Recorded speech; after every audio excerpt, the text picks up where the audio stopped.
the three of us, and when I say the three, Mark, Scott and I, were so compelled with what he had to say that we felt it was important to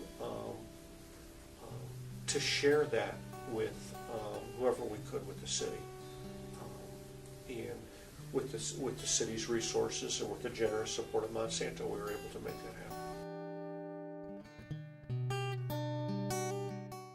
It's about the value of emotional engagement with your place. What happens when more people fall in love with their city?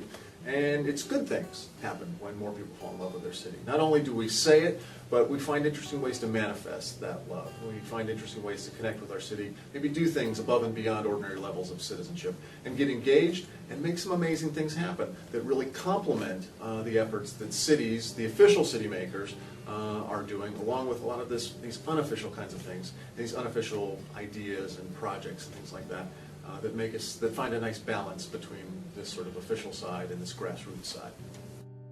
As Peter says in his thing, the city does a great job of trash pickup and leaf and limb pickup and fixing potholes and plowing the streets. But I really do think it's important in a community like Creve Coeur. There's 18,000 people.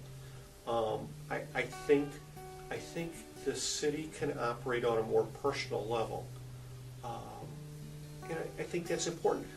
I campaigned on that when I walked door to door and met people on that city government should be, or local municipal government should be more personal, more intimate, and we were hoping to bring Peter in to engage people on a different level with the city. Potholes are sort of the hangnail of city, irritations that citizens have. There's a pothole to and from work, to and from school, and you complain to City Hall, say, hey, fix the pothole. And the city eventually gets around to fixing the pothole. And for most citizens, the interaction of complaining about potholes, reporting potholes, and having them fixed becomes sort of their touch point. That is their typical interaction with the city. And we sort of have reduced, our relationship with our place down to sort of fixing potholes. The sad thing is that, and I say this a lot, is you could fix every pothole here in Creve Coeur, and the citizens would sort of yawn and say, thanks, the streets don't suck quite so bad. There's no love for fixing those potholes. You don't get an emotional return on investment for fixing those potholes. The things that we actually aspire to require a little bit more than these basic, utilitarian, functional sort of services that the city does provide. You of course have to provide that, but what people love about Creve Coeur is not the fact that you have paved roads, police, and fire service. They expect that. The things that they love about this place are the other touches, the flourishes, maybe the small things. The stuff that some people wanted to cry is like sort of, it's just wasteful government spending. Why are you putting flower boxes in the middle of medians? Why are you doing lighting instead of the basic light poles and stuff like that? Why are you paying attention to these little things? Because those little things change the way we feel about our place. And ultimately, when we feel better about our place, we're going to treat it a lot better, and we're going to not only have a better relationship with our place is going to benefit from that positive feeling as well. The Gallup organization conducted the Soul of the Community survey between 2008 and 2010. And what they found that there were three magic ingredients for really emotionally connecting people to their places. One was the aesthetics of a place, how it looks, how it feels. That's important, obviously. The number of social offerings. What is there to do in a place? That matters. And then the third one was really interesting, and it rated the community's level of openness. And openness in the sense of how inviting are they, how accepting are they, how easy is it for me to come in as maybe an outsider and come and get connected to a place. And it was kind of interesting because if you think about this notion of openness, it's like a community saying, we're okay if you're okay with my stuff, me being weird or however I want to be. Then I probably need to be pretty okay with you being weird and however you want to be. And it makes for a nice mix that a lot of people feel welcome. They feel like they can come and it's a place they can plug in and make their home.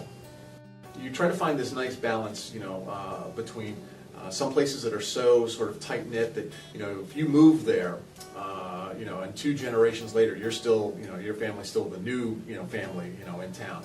that's probably, a challenge for you to really get engaged and maybe, rise to some prominence. And I test that. I ask the question, says, is your community the kind of place where I could come, from outside, and maybe in 5 or 10 years, if I'm successful and engaged and, do the right things, could I run for mayor and maybe legitimately win? And there's places where, no, that's impossible. If you're not from here, you're really not from here. And then there's other places, well, yeah, of course, or they're just so big, a city like Chicago or even, St. Louis, big cities and whatnot do tend to have more turnover, but you need to have a whole lot of resources and a lot of connections in order to legitimately run for mayor. But, that sweet spot in between those two is really what I'm looking for. I was thrilled to see that everybody was engaged from the very first exercise of what do you like best about Creve Coeur. It seemed to me that everybody got up and spoke. I noticed that at the individual tables, it looked like everybody was sharing responsibility. There wasn't just one person dominating things. Everybody seemed to listen to other people's ideas. They seemed genuinely interested in what other people had to say. And just the positive, the enthusiasm and the positive energy, and the fact that when I did look around, everybody was smiling, everybody was engaged, and it seemed that everybody was happy. I talked to a number of people that said, well, I'll be there, but I can only be there for an hour first thing in the morning, or I'm going to come a little late, and everybody stayed for the entire time. The morning just flew by. And I think people were really genuinely, I don't know if surprised is the right word, but pleased with the positive energy that he delivered. And I think that's exactly what we wanted to see. Somebody came up to me and said, look around the room at the smiles, the people smiling. I think there was so much positive energy. And so much optimism, and we're very fortunate in Creve Coeur in so many different regards. But I think there was even a renewed sense of confidence and optimism in the future, and I thought it was a great success.